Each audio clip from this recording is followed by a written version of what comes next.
Shalom, shalom, mes bien-aimés, soyez bénis, c'est la sœur Sophie Camara, servante de l'Éternel. Je suis encore très contente de vous retrouver ce matin pour encore délivrer un message, la suite du message, voilà, que le Seigneur m'a donné pour fortifier tous ceux qui traversent des moments difficiles dans leur couple ou tous ceux qui veulent fonder un couple. Voilà, c'est vraiment important. On minimise ce côté-là, mais c'est tellement important. Il y a déjà des témoignages forts qui sortent.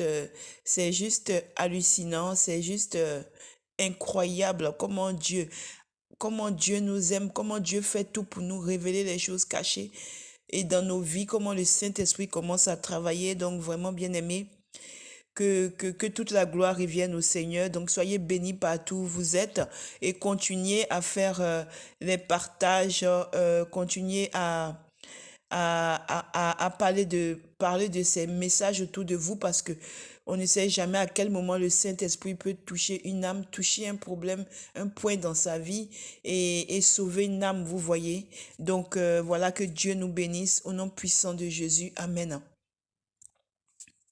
Père éternel, je te bénis, je te dis merci pour tout ce que tu fais. Je te rends toute la gloire parce que tu en es digne. Donc, papa, voilà, je suis encore ce matin devant tes enfants. Que le Saint-Esprit vienne prendre contrôle de tout mon moi pour pouvoir parler à tes enfants et que toute la gloire te revienne, Seigneur Jésus. Au nom puissant de Jésus. Amen.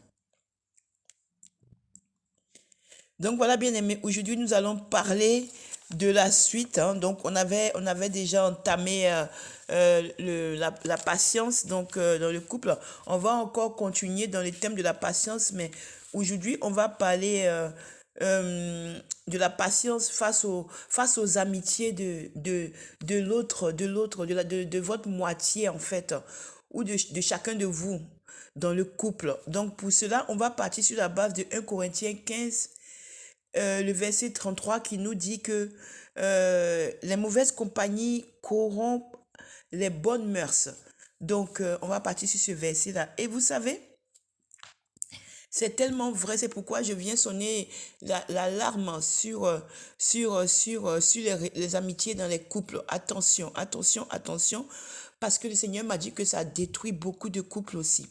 Donc vous voyez, le Seigneur m'a interpellé pour me dire que, en fait, ces enfants ne comprennent pas que pour ceux qui sont mariés, même ceux qui envisagent de se marier, parce qu'il m'a dit que des fois les gens sont dans les phases où ils sont en train de se dire qu'ils vont prendre telle fille et tout, ou bien telle sœur, donc du coup, ils en parlent à leurs copains et, par esprit de jalousie ou par esprit que les copains, ils ont prévu de donner quelqu'un d'autre au frère ou à la sœur, ils découragent le frère, ils trouvent plein de choses sur la sœur ou le frère que le frère veut prendre. Vous voyez, le Seigneur m'a dit que c'est un problème crucial dans la vie de ces enfants qui veulent se marier ou qui envisagent de se marier.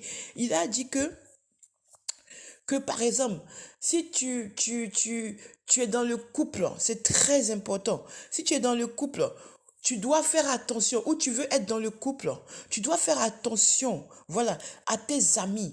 Par exemple, si tu n'es pas encore dans le couple, tu dois savoir que quand tu veux prendre quelqu'un, il y aura toujours des interférences parce que la vie que tu avais avant peut ne pas plaire à tes amis avec qui tu sors pour aller au resto, fais tout ce que tu veux. Tu vois, tu vas au resto quand tu es seul, tu es libre. Tu vas au resto, tu peux aller faire ce que tu veux avec tes amis, tu es disponible tout le temps, donc on t'appelle, t'as qu'à t'habiller rapidement, il n'y a pas de contraintes. Vraiment, où tu finis de travailler, tu es libre. Vraiment, il n'y a pas de contraintes. Donc, ce qui fait que tu peux avoir un noyau d'amis avec qui tu fais tout en fait. Et donc, vous êtes très proches, vous vivez des choses ensemble et tout. Et donc, c'est pas sûr que quand tu vas dire à cette personne que tu as rencontré quelqu'un, c'est pas sûr que ces gens ou ces amis soient d'accord. Vous voyez, même inconsciemment, ils peuvent te dire ah oui et tout, mais peut-être qu'au fond d'eux, ils sont pas contents parce qu'ils se disent que, voilà, tu vas leur échapper. Ils se disent que tu vas plus pouvoir sortir avec eux. Ils se disent que tu vas, toi seul, être, maintenant tu vas être détaché d'eux. Peut-être même que c'était toi qui payais quand vous sortiez, ou c'était toi qui avais la voiture pour que vous sortiez, c'est toi qui les accompagne et tout ça. Donc, en fait, ils peuvent même voir les avantages qu'ils vont perdre au-delà de l'amitié parce que, en fait, le Seigneur m'a dit que c'est quelque chose qui est très, très, très courant et qui détruit beaucoup de relations. Il m'a dit que des fois, ces enfants, ben, ils disent à leurs amis que voilà, moi j'ai vu cette soeur, je vais la prendre et tout. Et les amis, ils découragent, ils commencent à décourager le frère ou la soeur pour dire, ah bon, tu trouves que celui-là, il est bien, non, ou bien il est bien, franchement, je trouve que vous n'allez pas ensemble, je trouve que ceci, c'est là, je trouve que non, il y a mieux, regarde ton style, regarde comment tu es, et puis regarde comment le frère ou la soeur, ou regarde celui que tu veux prendre, comment il est ou comment elle est, franchement, tu mérites mieux et tout ça. Tout ça, c'est à dessein.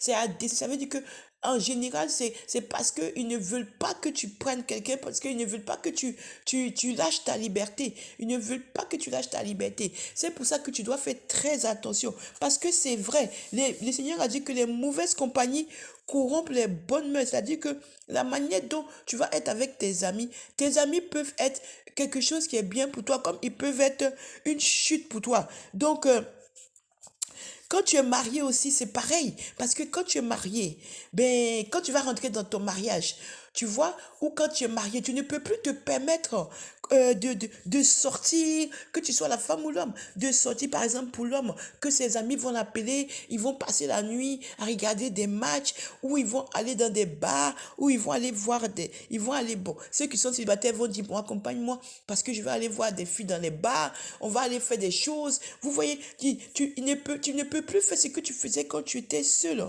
Tu vois, tu ne peux pas sortir comme ça de la maison et puis rentrer à n'importe quelle heure alors que tu es avec quelqu'un et que tu vis avec quelqu'un. C'est pas possible. C'est pas possible parce que maintenant vous êtes un, donc tu dois rendre des comptes. C'est normal des deux côtés. Donc tu ne peux pas te permettre pendant que tu es en couple ou pendant que tu es marié, dans le même temps d'avoir la vie que quand tu es célibataire. Ça, c'est pas possible. Ça ne marche pas comme ça. Non, ça ne marche pas comme ça. Autant l'homme ne peut pas faire toutes ces sorties, tout ce qu'il faisait avant, les choses d'homme et tout là. Vous voyez, ils aiment bien être ensemble, ils aiment bien aller, voilà, aller s'asseoir juste pour rigoler entre eux, voilà, aller dans les bars, dans les maquis, dans les trucs comme ça, regarder des matchs. Tout ça, vous connaissez les trucs des hommes là. Mais quand tu es marié, tu ne peux plus te permettre. Des fois, ils peuvent passer toute une journée. Par exemple, le week-end, ils peuvent passer toute une journée ensemble. Ils sont ensemble et tout, jusqu'à, voilà, ils rentrent seulement tard le soir et tout. Non, quand tu es marié, tu peux pas faire ça. Quand tu es marié, tu vas voir des amis, mais en général, même ta femme et toi, vous avez vos mêmes amis, ou même si tu as des amis qui sont, ta femme connaît, mais tu as des amis, tu peux aller les voir, mais tu peux pas rester comme ça des heures et des heures alors que tu es marié. C'est pas possible. Et la femme, c'est pareil. La femme, c'est pareil. Tu ne peux pas parce que tu es marié ou parce que tu peux pas avoir la vie que tu as avant. Tu ne peux pas. Voilà, tes copines t'appellent là comme on nous faisait avant là. Et ma copine, tu fais quoi là? Et on bouge un peu là. On bouge un peu, tu vois. Et puis tout de suite, tu dis, ok, je suis prête dans une heure. Tu commences à te maquiller, t'habiller. Et puis, whoop, tu es parti. Tu sors de la maison là. Si c'est pas la nuit ou le lendemain qui t'attrape là, tu n'es pas rentré. Non, on fait pas comme ça quand on est marié. Tu ne peux pas être marié et puis avoir une vie où tu es dehors. C'est pas possible. C'est pas possible. Tu ne peux pas être marié. Le Seigneur m'a dit que il a beaucoup de ses enfants qui sont en couple, qui sont mariés, quoi, qui sont avec leur moitié, mais qui passent leur vie dehors, qui ont leur vie à part. C'est-à-dire que monsieur a sa vie à part, madame a sa vie à part. C'est pas bon. C'est pas bon. C'est pas bon. Il a dit même que des fois, madame, elle part en voyage avec ses copines et tout pendant des semaines, ou bien peut-être une semaine ou un week-end, des jours. Et monsieur, lui aussi, il attend que madame parte pour que lui aussi va aller faire ses plans. Et donc, ils vivent comme ça dans la maison. Chacun a ses plans, chacun a sa vie. Chacun fait son programme, il se retrouve seulement pour dormir et même dormir. Et même dormir, on va en revenir après, et même dormir. C'est grave, bien aimé. Le Seigneur voit tout en fait. Il dit que quand des fois il fait le tour dans la maison de ses enfants, il est dépassé, il est découragé. Que des fois, C'est monsieur qui est avec les enfants pendant que madame, elle est partie. Elle est partie, on ne sait pas où. Elle manque, elle s'en va, par exemple, faire quelque chose, alors qu'elle est partie faire la fête avec ses copines dans un autre endroit ou dans une autre ville ou bien dans un autre pays. Et puis elle manque si elle travaille, qu'elle est de garde. Ou on fait des trucs comme ça qui sont faux. Et c'est monsieur qui garde les enfants. Ou des fois même, elle est simplement avec son amant. Simplement, elle est avec son amant. Monsieur aussi, pareil. Il a dit aussi que monsieur peut mentir, qu'il part, oui, il a un travail ou il part en mission, alors que c'est faux. Il est dans les bras en train de faire l'amour à une autre fille. Dans un programme de week-end, ils ont pris leur truc, ils sont à l'hôtel ou dans une ville où ils sont allés en balade en amoureux, alors qu'il est marié. Il est marié, mais il est un adulte en train de faire une autre vie. Une double vie, c'est quoi on appelle double-double là. Moi, je les appelle les double-double. Les gens comme ça, moi, je les appelle les double-double, deux-deux. C'est ça que moi, je les appelle. En fait, tu vois, il dit que oui, que je vais en mission, ou bien il dit que non, je vais au travail, j'ai beaucoup de travail, je vais rentrer tard, tu sais, parce que j'ai beaucoup de taf et tout, beaucoup de travail, et puis il part tôt le matin. Toi, tu crois qu'il va travailler, tu te dis, bon, je vais peut-être rentrer vers minuit. Alors que le mec, il s'en va passer la journée chez sa maîtresse, chez sa copine. Vous voyez, c'est grave. Et aussi, il te dit des fois que non, mes parents ont besoin de moi. Ou la fille, c'est pareil, c'est des deux côtés. Mes parents ont besoin de moi parce qu'il y a quelque chose et tout ça. J'ai besoin d'aller le week-end parce qu'il y a un problème familial. Alors qu'il est dans les jambes d'une fille ou elle est dans les jambes d'un homme. Vous voyez, en train de faire les galipettes dans tous les sens. C'est grave, bien aimé. Donc le Seigneur a dit que ce n'est pas bon. On ne peut pas avoir ce genre de comportement quand on est marié. Il a dit que d'abord, il a dit que le lit conjugal doit être exempt de toute souillure. C'est vrai qu'on peut tomber, mais on lutte pour ne plus refaire les bêtises qu'on fait. Hein? Si tu as eu à faire ça, il faut arrêter ça. On peut toujours arrêter avec l'aide du Saint-Esprit. Hein? Tu peux aimer quelqu'un. Tu peux tomber amoureux de quelqu'un. Mais la personne peut ne pas être libre. Vous pouvez faire, peut-être vous êtes tombé. Mais comme tu es enfant de Dieu, tu sais que la personne appartient à quelqu'un. Tu dois lâcher la personne. Tu dois la lâcher. C'est comme ça qu'un enfant de Dieu fait. Tu demandes pardon au Seigneur et tu lâches la personne. C'est comme ça qu'un enfant de Dieu fait. Parce que tu ne peux pas faire du mal à la personne à qui appartient la femme ou l'homme avec qui tu couches et que tu voles. Ce n'est pas bon. Ce n'est pas bon, bien-aimé. Donc, si tu es dans ce cas-là, il faut te reprendre. Ok, vous avez fait des bêtises. Ok, vous êtes tombé. Ok, tu as pris le mari de quelqu'un. Ok, c'est vrai que tu l'aimes. Vous avez péché. Vous avez fait l'adultère. Ok, Dieu est miséricordieux. Il est encore temps d'arrêter cela pour que tu laisses partir l'autre à la personne à qui elle appartient. Tu ne peux pas voler le mari de quelqu'un ou voler la femme de quelqu'un et puis te battre pour récupérer. Ce n'est pas bon. Ce n'est pas bon, bien-aimé. On est humain. Tout le monde peut chuter. Je l'ai toujours dit parce que le Seigneur me l'a dit. Tout le monde peut chuter parce qu'on est charnel. Mais on lutte pour ne pas chuter. On lutte pour ne pas tomber dans ces choses-là. Mais on est pécheur. Celui qui dit qu'il n'est pas pécheur, il a menti. Vous voyez? Donc quand tu vois que tu as fait une bêtise, ou quand tu vois que tu as été faible, ou quand tu vois que tu es en train de raconter des salades à ta femme ou à ton mari, que tu vas au week-end, que tu fais des bêtises et tout ça, oui, voilà, tu dis que tu vas travailler alors que tu es parti dans une autre ville où tu es en train d'aller à l'hôtel, tu es en train de faire des bêtises et tout ça. Que tu vois que tu es en train de faire des bêtises, ça peut aller loin. Il faut que tu arrêtes cela, que tu arrêtes. Tu arrêtes avant que ce soit catastrophique. Et pour ton couple, si c'est pour ton couple, et s'il y a des enfants et tout ça, ça peut être vraiment catastrophique. Et au final, si tu n'es pas enfant de Dieu, tu t'en fiches si tu n'es pas un. Mais si tu es enfant de Dieu, je peux te garantir que tu vas culpabiliser à un point, parce que quand on est enfant de Dieu, quand on pêche là, quand on pêche, on est conscient de notre péché qu'on a fait. On est conscient, quel que soit le péché, hein, un enfant de Dieu, quand il pêche là, il n'est plus bien. C'est automatique. Quand on est enfant de Dieu, que le Saint-Esprit habite en nous là, quand tu tombes là, ou que tu fais quelque chose, quand tu es enfant de Dieu là, tu n'as plus la paix. Tu n'as plus la paix jusqu'à ce que tu te repentes et que tu arrêtes là. Tu n'auras pas la paix. Le Saint-Esprit va te déranger. Le Saint-Esprit va te déranger jusqu'à... Tu te lèves haut, il te parle. Tu te couches, il te parle. Tu dors, il te parle. Il va te parler. Arrête, arrête, arrête, arrête, arrête mon fils. Arrête ma fille. Arrête mon fils. Il va te déranger. manger. Tu n'auras pas la paix. Tu ne seras pas tranquille. Jusqu'à ce que toi-même tu dises stop. Et quand tu vas dire stop là, automatiquement tu as la paix. Automatiquement tu as la paix. C'est ça en fait. C'est comme ça qu'on doit marcher. C'est comme ça qu'on doit marcher avec le Seigneur. On ne doit pas pécher parce que c'est pas bon. Mais on est humain, donc on peut tomber. Ok, tu es tombé. Tu as menti à ta femme, tu as menti à ton mari, quoi. Il est temps encore de te reprendre. Il est temps encore de pouvoir sortir de cet engrenage qui va te créer des problèmes où tu ne vas rien gagner. Ok? Tu ne vas rien gagner dedans. Parce que une fille qui est bien aimée, une fille qui est bien ou un homme qui est bien, même s'il pêche avec toi, là, à un moment ou un autre, là, le Saint-Esprit va le faire revenir à la raison. C'est clair, c'est vrai, bien aimé. C'est vrai. Tu peux aller tromper, hein, tu peux aller faire tes trucs que tu fais, mais tu es faible. Satan va te blaguer, tu vas faire, mais à un moment, là, Dieu va venir te prendre.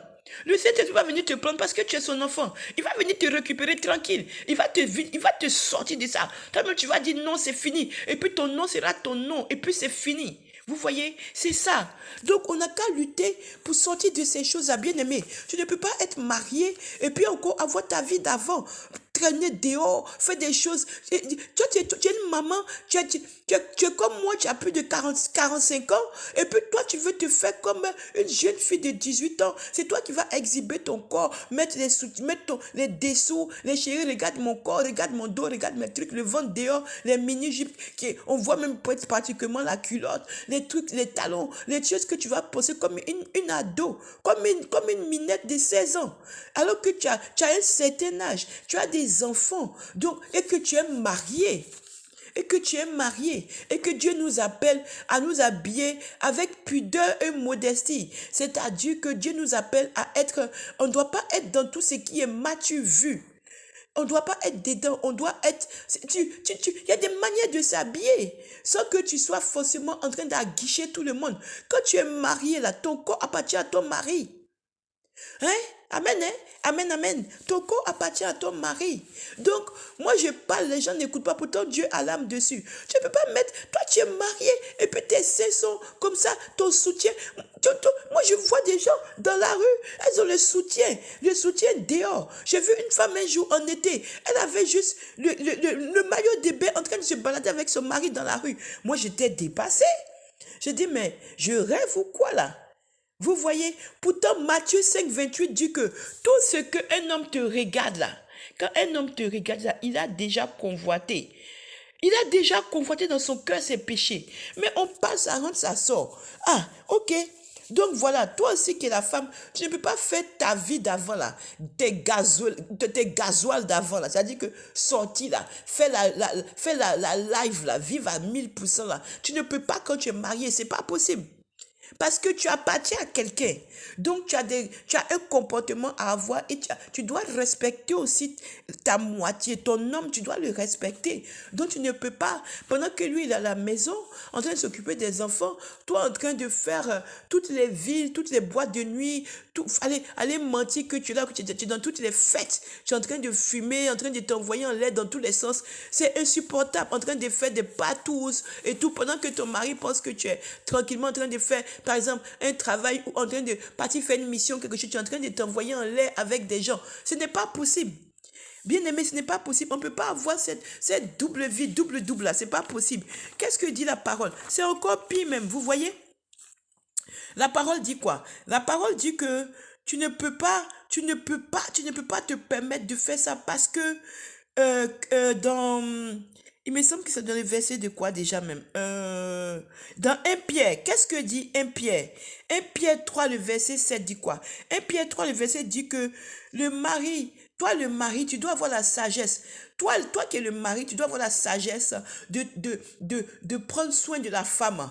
Parce que tu ne peux pas te permettre, toi, de rabaisser ta femme devant les gens. Ou bien parce que tu veux sortir, parce que tu as une autre copine dehors, de rabaisser ta femme, de l'insulter, de l'humilier. Hein? Tu attends que tu sois avec les gens pour commencer à la dénigrer, pour commencer à l'insulter, pour commencer à faire comprendre qu'elle n'est rien du tout. C'est que toi, c'est quand il y a les gens que tu vas attendre que... D'ailleurs, même c'est des deux côtés. Hein?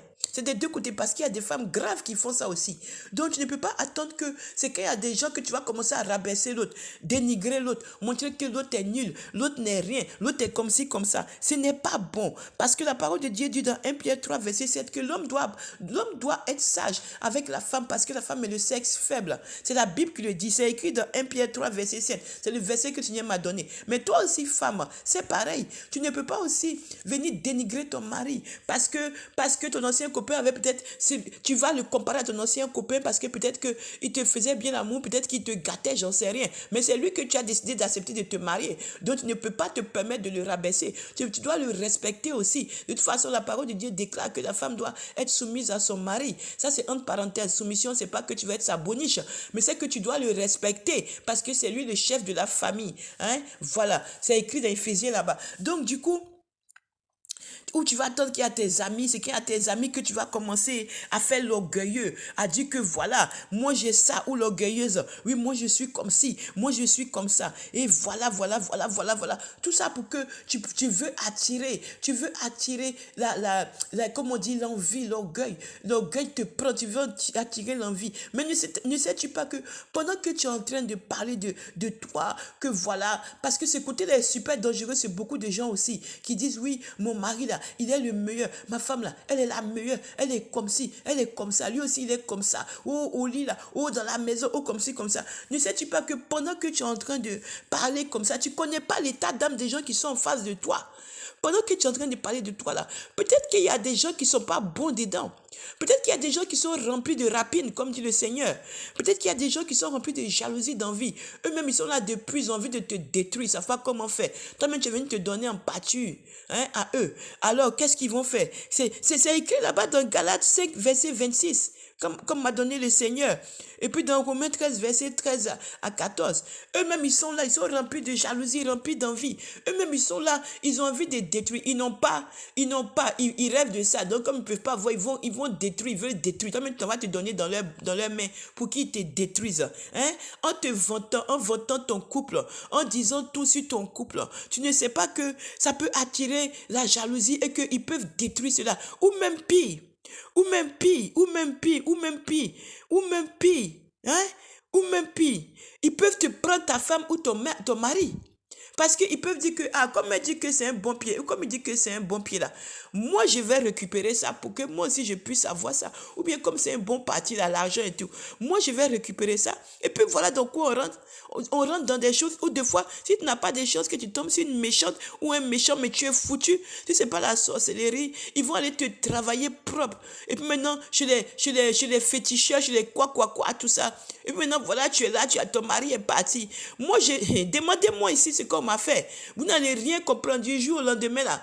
Toi qui avais dit que ton mari ou ta femme était parfaite là, pratiquement là, tu étais tellement en train de te pavaner, tu vas rester seul, tu auras que tes yeux pour pleurer, le temps que le Seigneur te dise ce qui s'est passé pour que tu te reprennes. Donc voilà, il faut arrêter ça, il faut arrêter. Et puis l'orgueil n'est pas une bonne chose. Proverbe quoi? Proverbe 16, verset 18 dit quoi? C'est l'arrogance, ça précède la ruine. Et puis l'orgueil précède la chute. Donc on ne peut pas. Il y a Proverbe 16, verset 8 aussi qui dit quoi? Qui dit que l'orgueil va devant la ruine et l'esprit hautain devant la chute. C'est pareil. C'est pareil. Il faut faire attention. Il faut faire attention, c'est très important. Il faut faire attention quand on est en couple, à voir nos amitiés, à voir avec qui on est, avec qui on marche. Il y a des copains là, c'est tellement visible qu'ils sont jaloux, c'est tellement visible qu'ils sont venus pour te détruire.